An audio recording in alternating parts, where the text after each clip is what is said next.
നമസ്കാരം. നമ്മളപ്പോൾ ഇന്നെടുക്കാൻ പോകുന്നത് കേരള പോലീസ് ആക്ട് ആണ്. അപ്പോൾ നേരെ നമുക്ക് ക്ലാസ്സിലേക്ക് കിടക്കാം. കേരള പോലീസ് ആക്ടിലെ ആദ്യത്തെ സെക്ഷൻ പറയുന്നത് ബാക്കി എല്ലാ ആക്ടുകളെയും പോലെ തന്നെ ചുരുക്കപ്പേരും വ്യാപ്തിയും പ്രാരംഭവും. അതാണ് ഒന്നാമത്തെ സെക്ഷനിൽ തന്നെ പറയുന്നത്. അത് കഴിഞ്ഞ് അടുത്തത് മൂന്നാമത്തെ സെക്ഷനിൽ പറയുന്നത് പോലീസിൻ്റെ കർത്തവ്യങ്ങളെ കുറിച്ചിട്ടാണ്. 3 പറയുന്നത് കർത്തവ്യങ്ങൾ. അതായത് സിമ്പിളായിട്ട് ഇതിലെന്താ പറയണേ, അതായത് നമ്മുടെ രാജ്യത്ത് കുറച്ച് നിയമങ്ങളും ഭരണഘടനയും അങ്ങനെ കുറേ കാര്യങ്ങളൊക്കെ ഉണ്ടല്ലോ. അത് കൃത്യമായിട്ട് അങ്ങനെ എല്ലാ മനുഷ്യന്മാർക്കും എല്ലാ സിറ്റിസൺസിനും അവരുടെ ആവശ്യങ്ങളും അവരുടെ നിയമാനുസൃതമായിട്ട് അവർക്ക് കിട്ടേണ്ട കാര്യങ്ങളൊക്കെ എല്ലാ വ്യക്തികൾക്കും കൃത്യമായിട്ട് കിട്ടുന്നുണ്ടെന്ന് ഉറപ്പുവരുത്താം. ഈ ഉറപ്പ് വരുത്താനായിട്ട് പോലീസ് എന്ത് ചെയ്യണം? നിയമാനുസൃതമായിട്ട് പ്രവർത്തിക്കണം. അതാണ് എന്ത് പോലീസിൻ്റെ കർത്തവ്യം അല്ലെങ്കിൽ ഡ്യൂട്ടീസ്. അതാണ് 3 കർത്തവ്യം. അത് കഴിഞ്ഞ് അടുത്തത് പറയുന്നതാണ് സെക്ഷൻ 4. സെക്ഷൻ 4 പറയുന്നത് ഫങ്ഷൻസ് ഓഫ് പോലീസ്. 4 ഫങ്ഷൻ ആണ് ചെയ്യാം. അതായത് പോലീസിൻ്റെ ചുമതലകളെ കുറിച്ചിട്ടാണ് ഇവിടെ പറയുന്നത്. ഈ സെക്ഷൻ 3 സെക്ഷൻ 4 അങ്ങോട്ടും ഇങ്ങോട്ടും തെറ്റാൻ സാധ്യതയുണ്ട്. ചിലപ്പോൾ ക്വസ്റ്റ്യനിൽ സ്റ്റേറ്റ്മെൻറ്റുകൾ വന്നിട്ട് ചോദിക്കാം, ഇതിലേതാണ് പോലീസിൻ്റെ ചുമതലകളിൽ പെടുന്നത്, ഇതിലേതാണ് പോലീസിൻ്റെ കർത്തവ്യങ്ങൾ പെടുന്നത്, അങ്ങനെയൊക്കെ ചോദ്യം വരാം. തെറ്റാൻ സാധ്യതയുള്ളതാണ്. ഇതൊന്ന് ശ്രദ്ധിച്ച് നോക്കണം. ഈ ചുമതലകൾ ഡ്യൂട്ടീസിൽ പറയുന്നത്, അല്ലെങ്കിൽ ഡ്യൂട്ടീസ് അല്ല ഫങ്ഷൻസിൽ പറയുന്നത്, അതായത് 4 ഫങ്ഷൻസ് പക്ഷഭേദം കൂടാതെ നിയമം നടപ്പിലാക്കണം. എല്ലാ ആളുകളുടെയും ജീവൻ, സ്വാതന്ത്ര്യം, സ്വത്ത്, മനുഷ്യാവകാശങ്ങൾ, അന്തസ്സ് എന്നിവ നിയമാനുസൃതം സംരക്ഷിക്കണം. മറ്റോടത്ത് എന്നിട്ടാ പറഞ്ഞേ, ഉറപ്പ് വരുത്തണം. അതിന് വേണ്ടിയിട്ട് എന്ത് ചെയ്യണം? നിയമാനുസൃതം പോലീസ് പ്രയത്നിക്കണം എന്ന് പറഞ്ഞാണ്. ഇവിടെ പറഞ്ഞത് മനുഷ്യാവകാശം, അന്തസ്സ് എന്നിവ നിയമാനുസൃതം സംരക്ഷിക്കണം. അതാണ് എന്ത് ഫങ്ഷൻ. പിന്നെ പൊതുസുരക്ഷ ഉറപ്പാക്കുന്ന ക്രമീകരണങ്ങൾ പ്രോത്സാഹിപ്പിക്കുകയും കാത്തുസൂക്ഷിക്കുകയും പൊതുസമാധാനം നിലനിർത്തുകയും ചെയ്യണം. റോഡുകൾ, റെയിൽവേ, ഇതൊക്കെ ഈ സ്റ്റേറ്റ്മെന്റ് ഇമ്പോർട്ടൻ്റ്. റോഡ്, റെയിൽവേ, പാലങ്ങൾ, മർമ്മപ്രധാനമായ പ്രതിഷ്ഠാ സ്ഥാപനങ്ങൾ എന്നിവ ഉൾപ്പെടെ എല്ലാ പൊതുസ്വത്തുക്കളും സംരക്ഷിക്കുക. ഇതെന്നിട്ടാ പോലീസിൻ്റെ ഫങ്ഷൻസ് ആണ് കേട്ടോ. ഇത് കർത്തവ്യമല്ല വരുന്ന സ്റ്റേറ്റ്മെന്റിൽ എന്ത് ചെയ്യണം? ഫങ്ഷൻസ് ചോദിക്കുമ്പോഴാണ് ഇത് കുത്തണ്ട. ഇത് അങ്ങോട്ടും ഇങ്ങോട്ടും തെറ്റാൻ സാധ്യതയുണ്ട്. ഇനി എല്ലാ പൊതുസ്ഥാപനങ്ങളിലും ട്രാഫിക് നിയന്ത്രിക്കുകയും ക്രമീകരിക്കുകയും ചെയ്യുക. ഇത് പോലീസിൻ്റെ ഒരു ഫങ്ഷനാണ്. പിന്നെ കസ്റ്റഡിയിലുള്ള എല്ലാ ആളുകൾക്കും നിയമാനുസരണമുള്ള സംരക്ഷണവും സുരക്ഷിതത്വവും ഉറപ്പുവരുത്തുക. പോലീസ് സേനയുടെ ആന്തരിക അച്ചടക്കം പാലിക്കുകയും നിലനിർത്തുകയും ചെയ്യുക. ജനങ്ങൾക്കിടയിൽ പൊതുവായ സുരക്ഷിത ബോധം ഉറപ്പുവരുത്തുക. ഏതെങ്കിലും പൊതുസ്ഥലത്തോ തെരുവിലോ നിസ്സഹായരായി കാണപ്പെടുന്ന വ്യക്തികളെ, പ്രത്യേകിച്ച് സ്ത്രീകളെയും കുട്ടികളെയും മുതിർന്ന പൗരന്മാരെയും കഴിവുകളിൽ വ്യത്യസ്തതയുള്ള ആളുകളെയും ഉത്തരവാദിത്തം ഏറ്റെടുത്ത് സുരക്ഷ ഉറപ്പാക്കുക. ഇങ്ങനത്തെ കുറച്ച് കാര്യങ്ങൾ ഇതാണ് എന്തിൽ വരുന്നത്? ഫങ്ഷൻസിൽ, ചുമതലകളിൽ വരുന്നിട്ടാ. അപ്പോൾ 4 ഫങ്ഷൻസ്. അടുത്തതാണ് 7 പറയുന്നത് സേവനത്തിനുള്ള അവകാശമാണ്. സേവനം. അതായത് 7 പറയുന്നത് കാര്യക്ഷമമായ പോലീസ് സേവനത്തിന് ജനങ്ങൾക്കുള്ള അവകാശത്തിനെ കുറിച്ചിട്ടാണ്. അതായത് എന്ത് ചെയ്യണം? എല്ലാ വ്യക്തികൾക്കും പോലീസ് സ്റ്റേഷനിൽ നിന്ന് കാര്യക്ഷമമായ പോലീസിൻ്റെ സേവനത്തിന് എന്തുണ്ട്? അവകാശമുണ്ട്. അതാണ് 7 പറയുന്നത്. സേവനം അങ്ങനെ കണക്ട് ചെയ്ത് വെച്ചാൽ മതി. സേവനം എന്ന് കണ്ടു കഴിഞ്ഞാൽ അപ്പോൾ പോയിട്ട് കുത്താം സേവനിൽ. അടുത്താണ് വകുപ്പ് 8 പറയുന്നത് റൈറ്റിനെ കുറിച്ചിട്ടാണ്. 8 റൈറ്റിനെ കുറിച്ചിട്ടാണ് പറയണത്. പോലീസ് സ്റ്റേഷനിൽ പൊതുജനങ്ങൾക്കുള്ള അവകാശങ്ങൾ, അതായത് rights of the public at police station. അതായത് 8 റൈറ്റ്സിനെ കുറിച്ചിട്ടാണ് പറയണത്. അതെന്താണ് പറയണത്? എല്ലാ ജനങ്ങൾക്കും ന്യായമായ പ്രായോഗികതയ്ക്ക് വിധേയമായി പോലീസ് സ്റ്റേഷനിൽ നിന്ന് നിയമാനുസൃതം സേവനം ലഭിക്കുന്നതിനും ഏത് സമയത്തും ഏത് പോലീസ് സ്റ്റേഷനിലും സമാധാനപൂർവ്വം പ്രവേശിക്കുന്നതിനും സ്വീകരിക്കപ്പെടുന്നതിനും അവകാശം ഉണ്ടായിരിക്കുന്നതാണെന്ന്. അങ്ങനത്തെ കുറച്ച് അവകാശങ്ങളെ കുറിച്ചിട്ടാണ് എന്തിൽ പറയണത്? 8 പറയണത്. ഈ 8ഉം 7ഉം അങ്ങോട്ടും ഇങ്ങോട്ടും തെറ്റരുത്. കാരണം 2 എന്നിട്ട് പറയണത് ആദ്യത്തെ കാര്യക്ഷമമായ പോലീസ് സേവനത്തിന് ജനങ്ങൾക്കുള്ള അവകാശം, ഇത് പോലീസ് സ്റ്റേഷനിൽ പൊതുജനങ്ങൾക്കുള്ള അവകാശം. അപ്പം നിങ്ങൾ എന്ത് ചെയ്യണം? സേവനം എന്ന് കണ്ടു കഴിഞ്ഞാൽ 7 കുത്താം. ഇനി അവിടെ റേറ്റ് മാത്രമുള്ളൂ, അവകാശം മാത്രമുള്ളൂ എന്നുണ്ടെങ്കിൽ റേറ്റ് എന്നിട്ടാ 8 കുത്താം. അത്രേ ഉള്ളൂ. സിമ്പിളായിട്ട് കണക്ട് ചെയ്യാം. അടുത്തത് പറയുന്നതാണ് സെക്ഷൻ 14.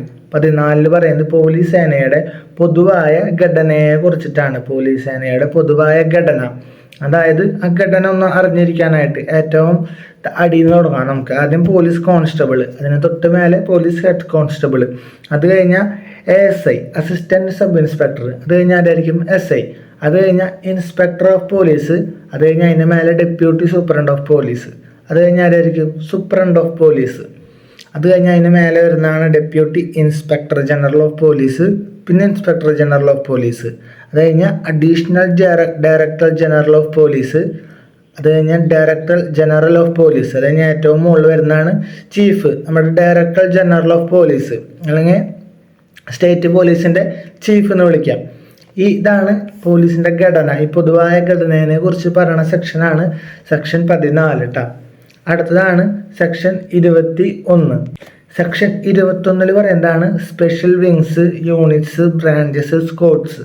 അതായത് പ്രത്യേക വിങ്ങുകൾ, യൂണിറ്റുകളൊക്കെ ഉണ്ടല്ലോ പോലീസിൻ്റെ ഉള്ളിൽ തന്നെ, അതിനെക്കുറിച്ച് പറയുന്നതാണ് സെക്ഷൻ 21. സെക്ഷൻ 21 പ്രത്യേക വിങ്ങുകൾ, യൂണിറ്റുകൾ, ബ്രാഞ്ചുകൾ അത്ര അറിഞ്ഞാൽ മതി. കാരണം നിങ്ങൾക്ക് അതിൻ്റെ ഓപ്ഷൻസ് കാണുമ്പോൾ തന്നെ സിമ്പിളായിട്ട് മനസ്സിലാവും ഇത് എന്നിട്ടാണ് ഉദ്ദേശിക്കണതെന്ന്. അത്ര തെറ്റാനായിട്ട് സാധ്യതയുള്ള ഒരു സംഭവം അല്ല അത്. അത് കഴിഞ്ഞാൽ അടുത്തത് വരുന്നതാണ് സെക്ഷൻ 29. 29 എന്ന് പറയുമ്പോൾ 2-9 എന്ന് പറയുമ്പോൾ 2 പേര് നെയ്റ്റിൽ പെട്ടേക്കാന്ന് ആലോചിക്കുക. 2 പേര് നെയ്റ്റിൽ പെട്ട് കഴിഞ്ഞാൽ അവർ പെരുമാറ്റങ്ങൾക്കൊക്കെ എന്തുണ്ടാവും, ചെറിയ മാറ്റങ്ങൾ വരും. അതായത് രാവിലത്തെ പോലെ അല്ലല്ലോ രാത്രി ആകുമ്പോൾ നമ്മുടെ പെരുമാറ്റങ്ങൾ, ആരായാലും പെരുമാറ്റങ്ങൾക്ക് വ്യത്യാസം വരും. അങ്ങനെ ആലോചിക്കുക. 2 പേര് നെയ്റ്റിൽ പെടുമ്പോൾ പെരുമാറ്റങ്ങൾക്ക് മാറ്റം വരും. അതായത് 29 പറയുന്നത് പോലീസ് ഉദ്യോഗസ്ഥരുടെ പെരുമാറ്റത്തെ കുറിച്ചിട്ടാണ്. പോലീസ് ഉദ്യോഗസ്ഥർ പെരുമാറേണ്ടത് എങ്ങനെയാണെന്നാണ് പറയാനുള്ളത്. അതായത് എന്ത് ചെയ്യണം, നല്ല രീതിയിൽ പെരുമാറണം. പിന്നെ എന്നിട്ടാണ് നല്ല യൂണിഫോം ഒക്കെ ഇട്ട് എപ്പോഴും എവിടെ നോക്കിയാലും പോലീസിനെ വൃത്തിയിലാണ് കാണാൻ പാടുള്ളൂ. അതായത് നിങ്ങളെല്ലാം ശ്രദ്ധിച്ചറിയാം, പോലീസ് എപ്പോഴും ഇങ്ങനെ മുഖത്തൊക്കെ നല്ല ഗ്രൂമിങ് ഒക്കെ സെറ്റ് ചെയ്ത് നല്ല യൂണിഫോം എല്ലാം കറക്റ്റ് ഫിറ്റായിട്ടിട്ട് എപ്പോഴും നല്ലൊരു വൃത്തിയിലാണ് കാണുള്ളൂ പോലീസിനെ. അതൊന്നാമത്തെ കാര്യം. പിന്നെന്താണ്, പെരുമാറുമോ, മറ്റുള്ളവരോട് പെരുമാറുമ്പോൾ എന്ത് ചെയ്യണം, നല്ല രീതിയിൽ സഭ്യമായ രീതിയിൽ വേണം പെരുമാറാൻ. ഇതൊക്കെയാണ് എന്ത്, പെരുമാറ്റം. 2-9 2 പേര് നെയ്റ്റിൽ ആലോചിക്കാം. അപ്പോൾ 29 പോലീസ് ഉദ്യോഗസ്ഥരുടെ പെരുമാറ്റം. അടുത്തതാണ് സെക്ഷൻ 31 പറയുന്നതാണ് പോലീസ് വിവരങ്ങൾ രഹസ്യമായി സൂക്ഷിക്കുക. അതായത് മൂന്നാമത് ഒരാൾ അറിയാൻ പാടില്ല, അതാണല്ലോ രഹസ്യം. അപ്പോൾ നമ്മൾ 2 പേര് കാര്യം പറഞ്ഞാൽ അത് രഹസ്യം, അപ്പുറത്തെ ആൾ അറിയിക്കാൻ പാടില്ല എന്ന് പറയുമ്പോഴാണല്ലോ അതിനെ രഹസ്യം എന്ന് പറയുന്നത്. അപ്പം എന്നിട്ട് മൂന്നാമത് ഒരാൾ അറിയാൻ പാടില്ല. സെക്ഷൻ 3-1 രഹസ്യമായി സൂക്ഷിക്കുക. അതാണ് 31 പറയുന്നത്. അടുത്താണ് സെക്ഷൻ 33 എന്ന് പറയുമ്പോൾ MP3 കേട്ടിട്ടില്ലേ, പാട്ട് കേൾക്കണ ഓഡിയോസിൻ്റെ ഫയൽസിൻ്റെ പേരാണത്. അപ്പോൾ 33 MP3 എന്ന് ആലോചിക്കുക. അതായത് പോലീസിനും പൊതുജനങ്ങൾക്കും ഓഡിയോ, വീഡിയോ അല്ലെങ്കിൽ ഇലക്ട്രോണിക് റെക്കോർഡുകൾ സൂക്ഷിച്ച് വയ്ക്കാവുന്നതാണ്. അതാണ് സെക്ഷൻ 33 പറയണത്. അതായത് പോലീസിനും പൊതുജനങ്ങൾക്കും ഓഡിയോ, വീഡിയോ അങ്ങനത്തെ കാര്യങ്ങളൊക്കെ എന്ത് ചെയ്യാം, സൂക്ഷിച്ച് വയ്ക്കാം. അത് കഴിഞ്ഞ് വരുന്ന സെക്ഷനാണ് സെക്ഷൻ 37 പറയുന്നതാണ് സ്വകാര്യ സ്ഥലങ്ങളിൽ പോലീസിനുള്ള പ്രവേശനം, entry of police in private places. അതായത് പോലീസിന് സുരക്ഷ ഉറപ്പാക്കാൻ വേണ്ടി അല്ലെങ്കിൽ ആസന്ന അപകടം ഒഴിവാക്കാൻ വേണ്ടിയിട്ട് എന്ത് ചെയ്യാൻ പറ്റും, ഒരു സ്വകാര്യ സ്ഥലത്ത്, അതായത് ആചാരം, മര്യാദ, സ്വകാര്യത, ഔചിത്യം എന്നിവയ്ക്കൊക്കെ തക്കതായ പരിഗണന നൽകിക്കൊണ്ട് എന്ത് ചെയ്യാം, സ്വകാര്യ സ്ഥലങ്ങളിൽ കയറി പ്രവേശനമുണ്ടായിരിക്കും. സ്വകാര്യ സ്ഥലങ്ങൾ കയറി ഇടപെടാവുന്നതാണ്. അതാണ് സെക്ഷൻ 37 പറയുന്നത്. അടുത്തത് വരുന്നതാണ് സെക്ഷൻ 38. സെക്ഷൻ 38 പറയുന്നതാണ് കുറ്റകൃത്യം തടയുന്നതിനുള്ള പോലീസ് ഇടപെടൽ, police to interfere for preventing offence. അതായത് ഒരു പോലീസ് ഉദ്യോഗസ്ഥൻ അയാളുടെ സാന്നിധ്യത്തിലോ സമീപത്തിലോ നടന്നുകൊണ്ടിരിക്കുന്നതോ നടക്കാൻ പോകുന്നതോ ആയ ഏതെങ്കിലും കുറ്റകൃത്യം അയാളുടെ കഴിവിൻ്റെ പരമാവധി നിയമപരമായി ഇടപെട്ട് തടയേണ്ടതും അവസാനിപ്പിക്കേണ്ടതുമാണ്. ഇത് സ്റ്റേറ്റ്മെൻ്റായിട്ട് അങ്ങനെ തന്നെ ചോദിച്ചിട്ടുണ്ട്. അപ്പോൾ ഇത് പറയുന്നത് ഏത് സെക്ഷനാണെന്ന് ചോദിക്കും. അപ്പോൾ കുറ്റകൃത്യം തടയുന്നതിനുള്ള പോലീസിൻ്റെ ഇടപെടലിനെ കുറിച്ച് പറയുന്ന സെക്ഷനാണ് സെക്ഷൻ 38. അടുത്തത് വരുന്നതാണ് സെക്ഷൻ 39 പറയുന്നത് പോലീസിൻ്റെ നിയമപ്രകാരമുള്ള നിർദ്ദേശങ്ങൾ പാലിക്കേണ്ടതാണ്, lawful direction of police to be complied with. അതായത് ഏതെങ്കിലും നിയമപ്രകാരമോ അല്ലെങ്കിൽ ഏതെങ്കിലും നിയമത്തിന് കീഴിലുണ്ടാക്കിയ ചട്ടമോ ഉത്തരവോ പ്രകാരമോ ശിക്ഷാർഹമായ ഒരു കുറ്റകൃത്യം ചെയ്യാൻ ഒരുങ്ങുന്ന ഒരു വ്യക്തിയെ അത് തടയുന്നതിനായിട്ട് മുന്നറിയിപ്പ് നൽകാം. അതുപോലെ പിന്നെ ഇമ്പോർട്ടൻ്റ് ആയിട്ട് വരുന്നത് കുറ്റകൃത്യം ചെയ്യാൻ ഉപയോഗിച്ചതോ അതിനുവേണ്ടി ഉടൻ ഉപയോഗിക്കാൻ പോകുന്നതോ ആയ ഏതൊരു വസ്തുവും പിടിച്ചെടുക്കാവുന്നതാണ്. അതായത് പോലീസിൻ്റെ നിയമപ്രകാരമുള്ള നിർദ്ദേശങ്ങൾ പാലിക്കേണ്ടതിനെ കുറിച്ചിട്ടാണ് സെക്ഷൻ 39 പറയുന്നത്. ഇവിടെ നമുക്ക് ശ്രദ്ധിച്ചറിയാം 37, 38, 39 എന്നാണ് അടുത്തടുത്തടുത്തല്ലേ വരണേ. 37, 38, 39. 37 എന്നിട്ട് പറഞ്ഞ സ്വകാര്യ സ്ഥലങ്ങളിലെ കുറിച്ചിട്ടാണ് പറയുന്നത്. 38 പറയുന്നത് കുറ്റകൃത്യം തടയുന്നതിനെ കുറിച്ചിട്ട്. 39 പറയുന്നത് നിയമപ്രകാരമുള്ള നിർദ്ദേശങ്ങൾ പാലിക്കുന്നതിനെ കുറിച്ചിട്ട്. അപ്പോൾ ഇങ്ങനെ ഓർത്ത് വയ്ക്കുക, സ്വകാര്യ സ്ഥലങ്ങളിൽ കുറ്റകൃത്യം തടയുന്നതിന് പോലീസിൻ്റെ നിയമപ്രകാരമുള്ള നിർദ്ദേശങ്ങൾ പാലിക്കേണ്ടതാണ്. സ്വകാര്യ സ്ഥലങ്ങളിൽ കുറ്റകൃത്യം തടയുന്നതിന് പോലീസിൻ്റെ നിയമപ്രകാരമുള്ള നിർദ്ദേശങ്ങൾ പാലിക്കേണ്ടതാണ്. അപ്പോൾ ഒറ്റയടിക്കാൻ 37, 38, 39 മനസ്സിലിരിക്കും. ഇനി അത് മറക്കരുത്. അടുത്ത സെക്ഷനാണ് സെക്ഷൻ 57.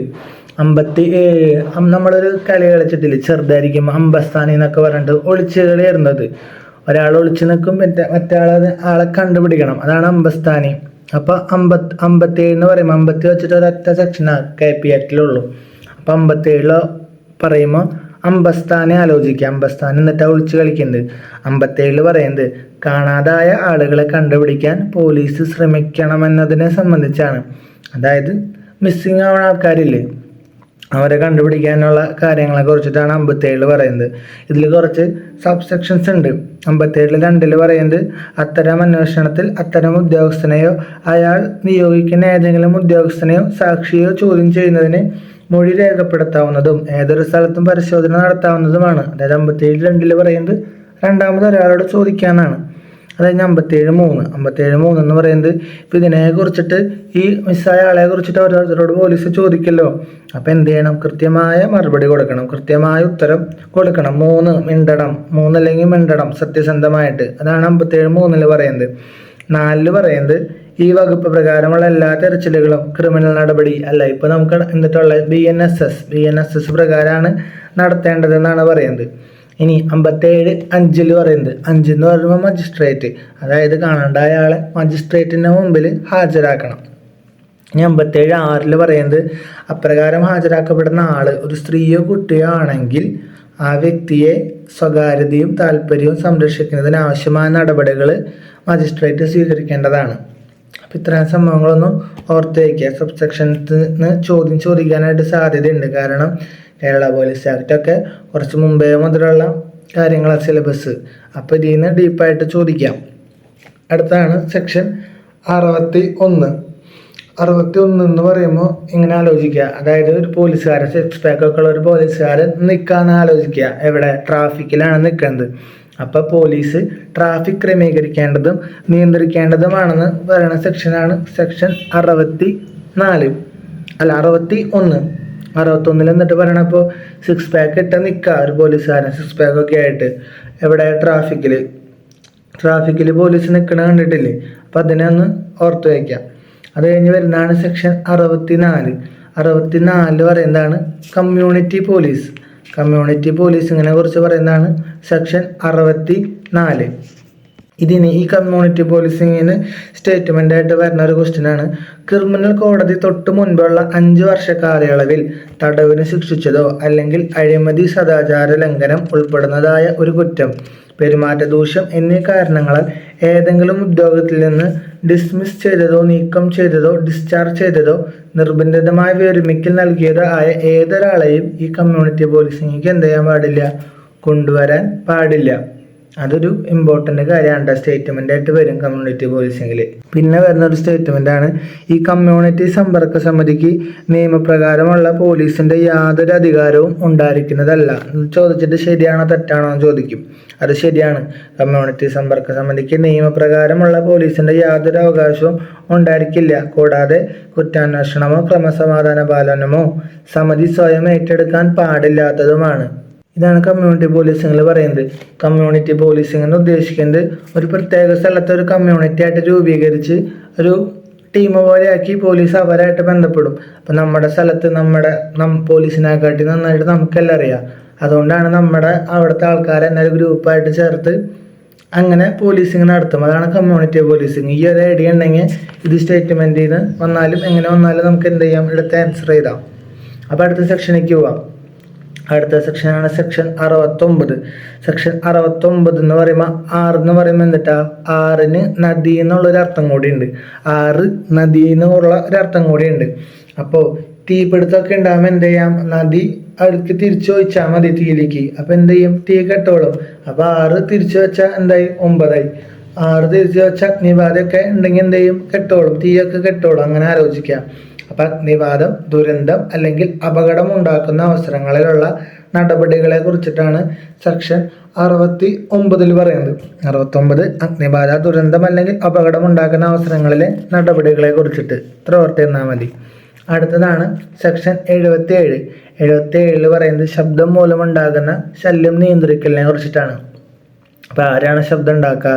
ഇപ്പം മദ്യം കുടിച്ചോ അല്ലെങ്കിൽ ലഹരിയൊക്കെ കുടിച്ചു വന്ന് ഇഴഞ്ഞിഴഞ്ഞ് വരുന്ന ആൾക്കാരാണ് എന്ത് ചെയ്യുക, ശബ്ദം ഉണ്ടാക്കുക. അവരിങ്ങനെ മദ്യം കുടിച്ച് ലെക്കൊക്കെ കെട്ട് ഇഴഞ്ഞിഴഞ്ഞ് വന്ന് ഒച്ചയും ബഹളം ഉണ്ടാക്കുന്ന ആലോചിക്കുക. അപ്പോൾ 7 എന്ന് പറയുമ്പോൾ ഇഴഞ്ഞിഴഞ്ഞ് വന്ന് അങ്ങനെ വരുന്നവരാണ് എന്ത് ഉണ്ടാക്കുക, ശബ്ദം ഉണ്ടാക്കാന്ന് ആലോചിക്കുക. അപ്പോൾ സെക്ഷൻ 77 ശബ്ദം മൂലമുണ്ടാക്കുന്ന ശല്യം നിയന്ത്രിക്കൽ. അടുത്താണ് സെക്ഷൻ 98. 98 എന്ന് പറയുമ്പോൾ അതിന് സ്പെഷ്യൽ പോലീസിങ് എന്നാണ് പറയുന്നത്. 98 സ്പെഷ്യൽ പോലീസ് ഉദ്യോഗസ്ഥരെ കുറിച്ചിട്ടാണ് 98 പറയുന്നത്.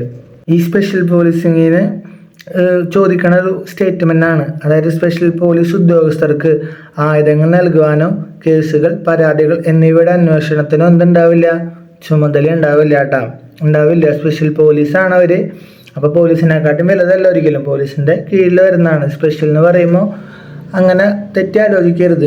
ഈ വെപ്പൻസ് ഒന്നും എന്ത് ചെയ്യാൻ പാടില്ല, സ്പെഷ്യൽ പോലീസ് ഉദ്യോഗസ്ഥർ ഉപയോഗിക്കാൻ പാടില്ല. ഈ സ്പെഷ്യൽ പോലീസ് ഉദ്യോഗസ്ഥർ എന്ന് ഉദ്ദേശിക്കുന്നത് ഇപ്പോൾ വിരമിച്ച് വിമുക്ത ഭടന്മാരോ പോലീസ് ഉദ്യോഗസ്ഥരോ അല്ലെങ്കിൽ NSS, NCC, SPC, സ്റ്റുഡൻറ് പോലീസൊക്കെ ഇല്ലേ, എന്നിവയിലൊക്കെ പ്രവർത്തിച്ച് പരിചയമുള്ള ആൾക്കാരെ പോലീസിൻ്റെ ചില സേവനങ്ങൾക്കായിട്ട് നിങ്ങൾ വിളിക്കുന്നതാണ് സ്പെഷ്യൽ പോലീസ് ഉദ്യോഗസ്ഥർ എന്ന് പറയുന്നത്. അപ്പോൾ 98 സ്പെഷ്യൽ പോലീസിങ്. ഇനി നമുക്ക് 4 സെക്ഷൻ കൊണ്ടുള്ളൂ, ലാസ്റ്റത്തെ 4 സെക്ഷൻ. അത് സെക്ഷൻ 117. 117 എന്ന് പറയുമ്പോൾ 2 അടി കൊടുത്തിട്ട് 7 ഹെവനിക്ക് വിടാന്ന് ആലോചിക്കുക. 117 2 അടി കൊടുത്തിട്ട് ഹെവനിക്ക് വിടും, അതായത് സ്വർഗത്തേക്ക് വിടും. അത് എന്തിനാ അങ്ങനെ ചെയ്യണേ? അതായത് പോലീസിൻ്റെ ചുമതലകളിൽ ഇടപെടുന്നതിനുള്ള ശിക്ഷയാണ്. പോലീസിൻ്റെ ചുമതലകളിലൊക്കെ ആവശ്യമില്ലാണ്ട് തലയിട്ട് കയറി ഇടപെട്ട് കഴിഞ്ഞാൽ എന്ത് ചെയ്യും, പോലീസ് നല്ല അടി 2 അടി തന്നെ ഹെവനിക്ക് വിടുന്ന ആലോചിക്കുക. അപ്പോൾ 117. അത് കഴിഞ്ഞാൽ അടുത്തത് വരുന്നതാണ് സെക്ഷൻ 118. 118 അതായത് ഗുരുതരമായ ക്രമസമാധാന ലംഘനമോ അപായമോ ഉണ്ടാക്കുന്നതിനുള്ള ശിക്ഷയെ കുറിച്ചിട്ടാണ് 118 പറയുന്നത്. അപ്പോൾ 8 എന്ന് പറയുമ്പോൾ എന്നിട്ടാ 8ൻ്റെ പണി എന്ന് ആലോചിക്കുക. അതായത് ഗുരുതരമായ ക്രമസമാധാനമാണ്, അതാണ് 8ൻ്റെ പണി എന്ന് പറഞ്ഞത്. ഗുരുതരമായ ക്രമസമാധാന ലംഘനമോ അപായമോ ഉണ്ടാക്കുന്നതിനുള്ള ശിക്ഷയെ കുറിച്ചിട്ടാണ് സെക്ഷൻ 118 പറയുന്നത്. അടുത്തതാണ് സെക്ഷൻ 119. 119 പറയുന്നത് സ്ത്രീകൾക്കെതിരെയുള്ള അതിക്രമങ്ങൾക്കുള്ള ശിക്ഷയെ കുറിച്ചിട്ടാണ്. സ്ത്രീകൾക്കുള്ള അതിക്രമങ്ങൾക്കുള്ള ശിക്ഷയെ കുറിച്ച് പറയുന്നതാണ് സെക്ഷൻ 119. ഇവിടെ ഒരു ശിക്ഷ പറയുന്നുണ്ട്. അങ്ങനെ ചെയ്തു കഴിഞ്ഞാൽ അയാൾ കുറ്റസ്ഥാപനത്തിന് മേൽ 3 വർഷം വരെ ആകുന്ന തടവോ 10,000 രൂപയിൽ കവിയാത്ത പിഴയോ ഇവ രണ്ടും കൂടി ലഭിക്കാവുന്നതാണ്. അതാണ് 119. ആ ശിക്ഷ ഇമ്പോർട്ടൻ്റ് ആയിട്ട് എഴുതി വെച്ച് പഠിച്ചോളൂ. അത് കഴിഞ്ഞാൽ ലാസ്റ്റത്തെ സെക്ഷനാണ് സെക്ഷൻ 120. 120 പറയുന്നത് ശല്യം ഉണ്ടാക്കലിനെ കുറിച്ചിട്ടാണ്. അതായത് 118 8ൻ്റെ പണി എന്ന് പറഞ്ഞാൽ ഗുരുതരമായത്. 120 പറയുന്നത് ജസ്റ്റ് ശല്യം ഉണ്ടാക്കൽ, ക്രമസമാധാന ലംഘനം എന്നിവയ്ക്കൊക്കെയുള്ള ശിക്ഷയെ കുറിച്ചിട്ടാണ് സെക്ഷൻ 120 പറയുന്നത്. അപ്പോൾ ലാസ്റ്റത്തെ 4 സെക്ഷൻ ഒന്നുകൂടി പറയാം. 117 2 അടി തന്ന് ഹെവനിക്ക് വിടും. 117 അതായത് പോലീസിൻ്റെ ചുമതലകളിൽ ഇടപെടുന്നതിനുള്ള ശിക്ഷയാണ്. 118 എന്ന് പറയുന്നത് ഗുരുതരമായ ക്രമസമാധാന ലംഘനമോ അപായമോ ഉണ്ടാക്കുന്നതിനുള്ള ശിക്ഷ. 118 8ൻ്റെ പണി ഉണ്ടാക്കുന്നതെന്ന് ആലോചിക്കാം. 119 എന്ന് പറയുമ്പോൾ സ്ത്രീകൾക്കെതിരെയുള്ള അതിക്രമങ്ങൾക്കുള്ള ശിക്ഷ. സ്ത്രീകൾക്കെതിരെയുള്ള അതിക്രമങ്ങൾക്കുള്ള ശിക്ഷ പറയുന്നതാണ് അയാൾ കുറ്റസ്ഥാപനത്തിന് മേൽ 3 വർഷം വരെയാകുന്ന തടവും 10,000 രൂപയിൽ കവിയാത്ത പിഴ അല്ലെങ്കിൽ ഇവ രണ്ടും കിട്ടാം. അത് ഇമ്പോർട്ടൻ്റ് ആണ് കേട്ടോ ആ ശിക്ഷ. ഇനി അവസാനമായിട്ട് പറഞ്ഞ സെക്ഷനാണ് സെക്ഷൻ 120. 120 പറയുന്നത് ശല്യമുണ്ടാക്കൽ, ക്രമസമാധാന ലംഘനം എന്നിവയ്ക്കുള്ള ശിക്ഷേനെ കുറിച്ചിട്ടാണ് പറയുന്നത്. അപ്പോൾ ഇതൊക്കെയാണ് കേരള പോലീസ് ആക്ടിൽ വരുന്ന ഇമ്പോർട്ടൻ്റ് സെക്ഷനുകൾ. എന്തെങ്കിലും ഡൗട്ടൊക്കെ ഉണ്ടെങ്കിൽ കമൻറ്റിലൊക്കെ ഇടാം. ഓക്കെ.